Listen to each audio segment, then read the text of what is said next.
안녕하십니까, 이미정 권사입니다. 오늘은 지난 시간에 이어서 사무엘하 21장을 들어갈 차례인데요. 사무엘 상에서부터 사무엘상 중반부부터 다윗이 등장하기 시작해서 다윗이 기름 부음을 받고 왕이 되기까지 사울에게 도피 생활을 했던 것, 그리고 남유다의 왕이 되고 또 전체 이스라엘의 왕이 돼서 그 수많은 그 업적들을 세우고 또 노년에 압살롬의 난 등의 그 힘든 일들을 겪는 그런 이야기까지 저희가 쭉 따라 읽어왔거든요. 실질적으로 지난 시간에 읽었던 사무엘하 20장까지가 다윗의 역사의 이야기는 끝이 나요. 그런데 사무엘하는 24장까지 있잖아요.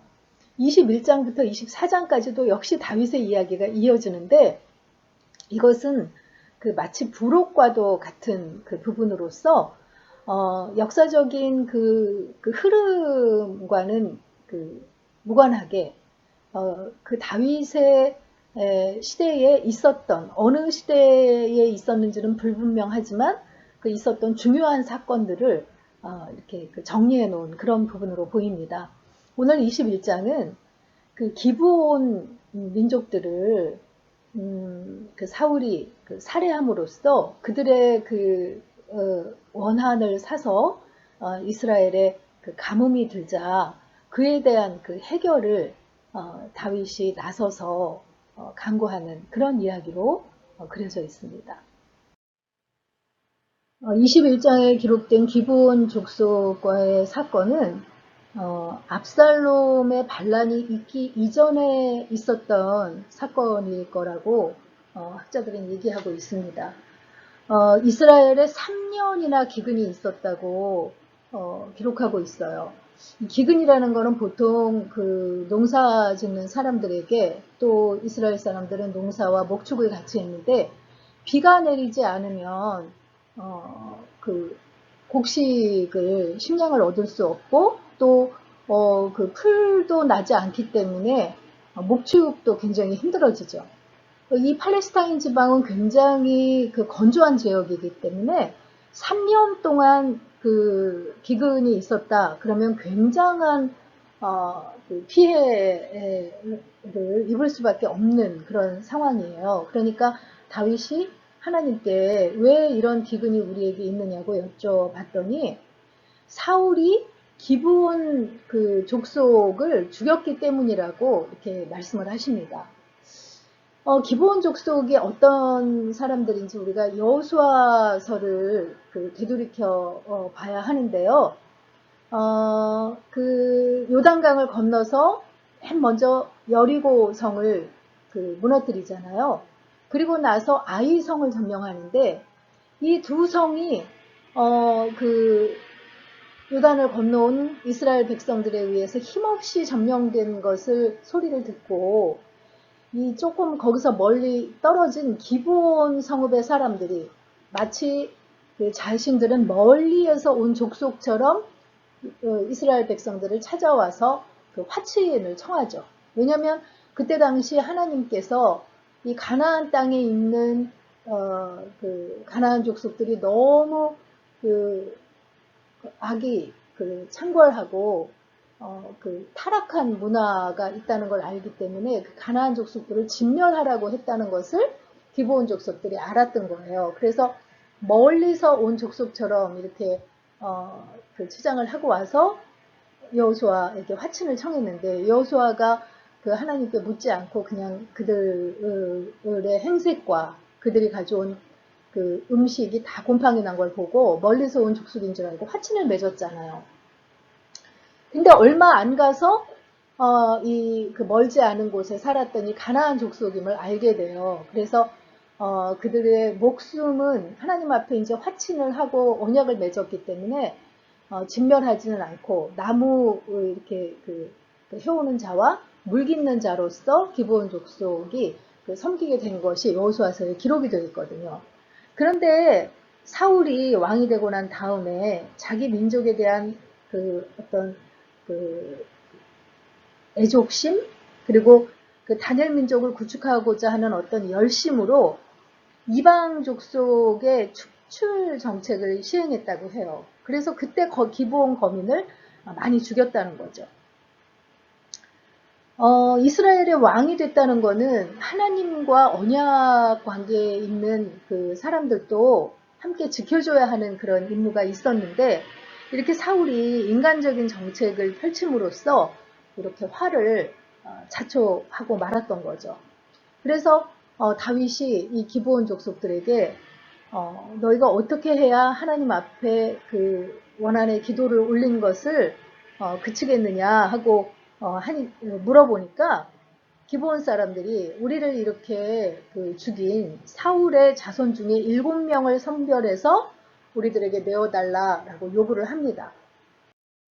그래서 다윗이 기브온 사람들의 제안을 수락해서 사울 자손 중에서 7명을 기브온 사람들에게 넘겨주었는데요.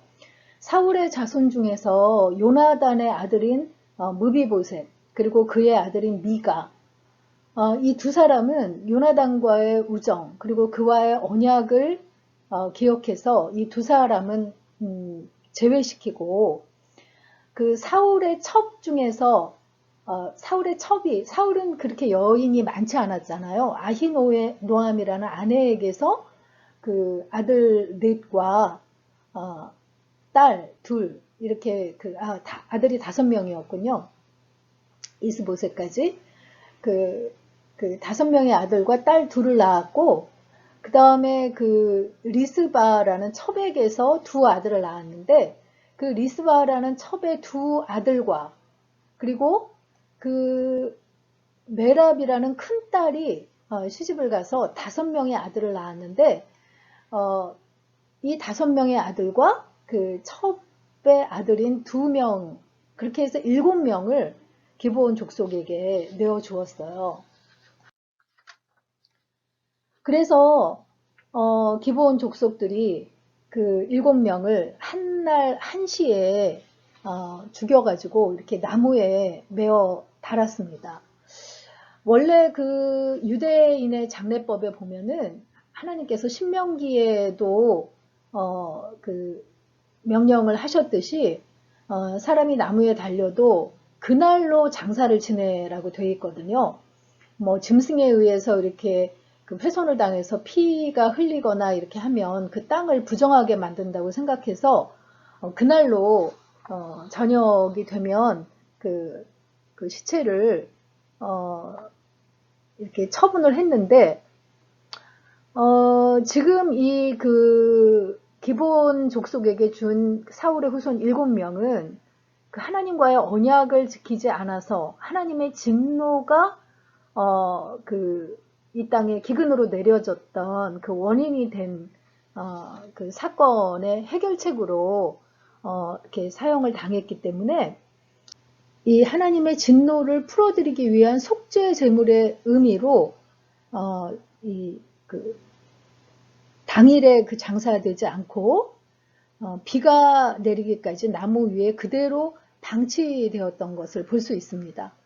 그런데 그때 그 사울의 첩인 리스바의 2 아들도 이 7명에 들어있잖아요. 그러니까 리스바가 굵은 그 배를 바위 위에 이렇게 펼쳐놓고, 그리고 거기에서 자고 이렇게 숙식을 하면서 이렇게 새들이 날라와서 시체를 훼손하려고 해도 쫓고, 여기 보면 굉장히 그 무서운 모습이잖아요. 그런데도 아주 필사적으로 이 새를 내어 쫓고, 또 밤에는 이렇게 그 짐승들이 시체를 해하지 못하도록 지켰다는 것을 기록하고 있어요. 그런데 여기 지금 어떻게 기록을 하고 있냐면, 곡식배기 시작할 때부터 하늘에서 비가 시체에 쏟아지기까지 이렇게 되어 있거든요.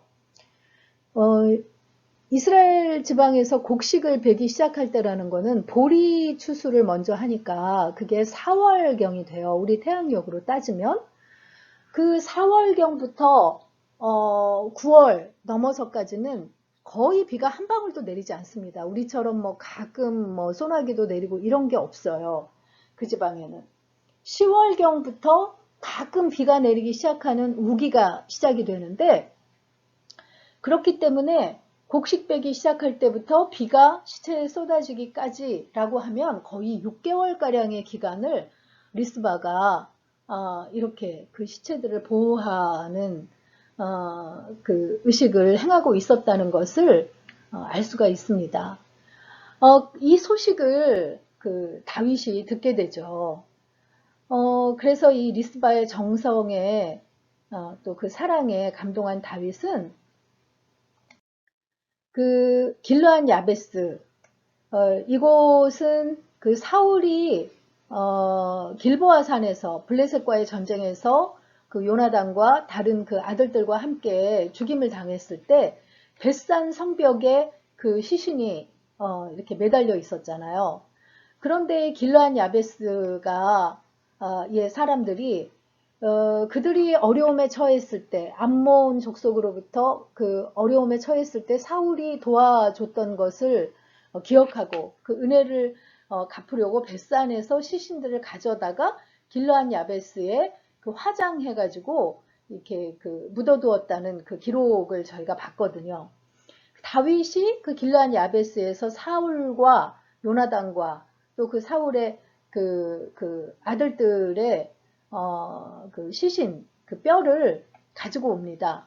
그래서 야베스 길르앗, 또 길르앗 야베스라고도 하는 이곳에서 그 사울 일가의 뼈를 가져다가 베냐민 지파 이 기브아에 그 사울가의 묘지가 있었는데 거기에 이제 제대로 합장을 해서 장사를 치러 준 거죠. 그렇게 하고 나니까 하나님께서 이스라엘의 기도를 들어주셔서 그 땅에 비를 내려주셔서 기근을 해갈하도록 그렇게 해줬다는 것이 이 기브온 민족과의 일화입니다. 그것이 21장에 제일 처음으로 나와 있는 부록과 또 같은 사건이었고요. 21장 후반부는 그 다윗의 그 용사들, 특히 블레셋 거인들을 물리친, 블레셋에 굉장한 거인들이 그 많았는데 거인들을 물리친 그 다윗의 용사들의 이야기, 아비새라든가 시프게라든가 엘하난, 요나단 등등의 그 용사들의 이야기를 기록하고 있습니다.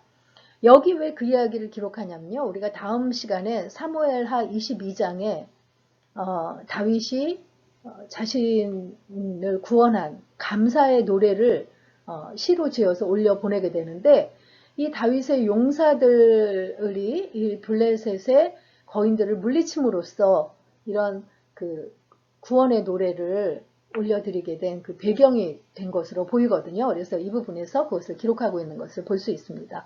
오늘의 묵상 포인트는 다윗을 감동시킨 리스바의 정성과 사랑에 대해 어떻게 생각하시나요? 라는 것입니다. 다윗만 감동시킨 게 아니라 리스바 정말 대단한 여인이죠. 6개월간이나 그 아들들의 시신을 이렇게 지킬 그의 그 대단한 용기와 정성과 사랑 한번 묵상해 보시면 좋을 것 같습니다. 사무엘하 21장 읽고 마치도록 하겠습니다. 21장. 다윗의 시대에 해를 거듭하여 3년 기근이 있으므로 다윗이 여호와 앞에 간구하며 여호와께서 이르시되 이는 사울과 피를 흘린 그의 집으로 말미암음이니 그가 기브온 사람을 죽였음이니라 하시니라. 기브온 사람은 이스라엘 족속이 아니요 그들은 아모리 사람 중에서 남은 자라. 이스라엘 족속들이 전에 그들에게 맹세하였거늘 사울이 이스라엘과 유다 족속을 위하여 열심히 있으므로 그들을 죽이고자 하였더라. 이에 왕이 기브온 사람을 불러 그들에게 물으니라. 다윗이 그들에게 묻되 내가 너희를 위하여 어떻게 하랴? 내가 어떻게 속죄하여야 너희가 여호와의 기업을 위하여 복을 빌겠느냐 하니 기브온 사람이 그에게 대답하되 사울과 그의 집과 우리 사이의 문제는 은금에 있지 아니하오며 이스라엘 가운데서 사람을 죽이는 문제도 우리에게 있지 아니하니이다 하니라. 왕이 이르되 너희가 말하는 대로 시행하리라. 그들이 왕께 아뢰되 우리를 학살하였고 또 우리를 멸하여 이스라엘 영토 내에 머물지 못하게 하려고 모해한 사람의 자손 7사람을 우리에게 내주소서. 여호와께서 택하신 사울의 고을 기브아에서 우리가 그들을 여호와 앞에서 목매어 달겠나이다 하니 왕이 이르되 내가 내주리라 하니라. 그러나 다윗과 사울의 아들 요나단 사이에 서로 여호와를 두고 맹세한 것이 있으므로 왕이 사울의 손자 요나단의 아들 무비보셋을 낫기고 왕이 이에 아야의 딸 리스바에게서 난 자 곧 사울의 두 아들 알모니와 무비보셋과 사울의 딸 메랍에게서 난 자 곧 모홀랏 사람 바르실레의 아들 아드리엘의 5 아들을 붙잡아 그들을 기본 사람의 손에 넘기니 기본 사람이 그들을 산 위에서 여호와 앞에 목매어 달매 그들 7사람이 동시에 죽으니 죽은 때는 곡식 베는 첫날 곧 보리를 베기 시작하는 때더라. 아야의 딸 리스바가 굵은 배를 가져다가 자기를 위하여 바위 위에 펴고 곡식 베기 시작할 때부터 하늘에서 비가 시체에 쏟아지기까지 그 시체에 낮에는 공중에 새가 앉지 못하게 하고 밤에는 들짐승이 범하지 못하게 앉으라. 이에 아야의 딸 사울의 첩 리스바가 행한 일이 다윗에게 알려지매 다윗이 가서 사울의 뼈와 그의 아들 요나단의 뼈를 길란 야베스 사람에게서 가져가니 이는 전에 블레셋 사람들이 사울을 길보아에서 죽여 블레셋 사람들이 벳산거리에 매단 것을 그들이 가만히 가져온 것이라. 다윗이 그곳에서 사울의 뼈와 그의 아들 요나단의 뼈를 가지고 올라오매 사람들이 그 달려 죽은 자들의 뼈를 거두어다가 사울과 그의 아들 요나단의 뼈와 함께 베냐민 땅 셀라에서 그의 아버지 기스의 묘에 장사하되 모두 왕의 명령을 따라 행하니라. 그 후에 하나님이 그 땅을 위한 기도를 들으시니라. 블레셋 사람이 다시 이스라엘을 치거늘 다윗이 그의 부하들과 함께 내려가서 블레셋 사람과 싸우더니 다윗이 피곤하매 거인족의 아들 중에 무게가 300세겔 되는 노창을 들고 세 칼을 찬 이스비브노시 다윗을 죽이려 하므로 수르야의 아들 아비새가 다윗을 도와 그 블레셋 사람들을 쳐 죽이니 그때의 다윗의 추종자들이 그에게 맹세하여 이르되 왕은 다시 우리와 함께 전장에 나가지 마옵소서 이스라엘의 등불이 꺼지지 말게 하옵소서 하니라. 그 후에 다시 블레셋 사람과 곱에서 전쟁할 때에 후사 사람 시프게는 거인족의 아들 중에 삽을 쳐 죽였고 또다시 블레셋 사람과 곱에서 전쟁할 때에 베들레헴 사람 야레오르김의 아들 엘하나는 가드 골리앗의 아우 라흐미를 죽였는데 그 자의 창자루는 배틀채 같았더라. 또 가드에서 전쟁할 때에 그곳에 키가 큰 자 하나는 손가락과 발가락이 각기 6개씩 모두 24개가 있는데 그도 거인족의 소생이라. 그가 이스라엘 사람을 능욕함으로 다윗의 형 샴마의 아들 요나단이 그를 죽이니라. 이 4사람 가드의 거인족의 소생이 다윗의 손과 그의 부하들의 손에 다 넘어졌더라.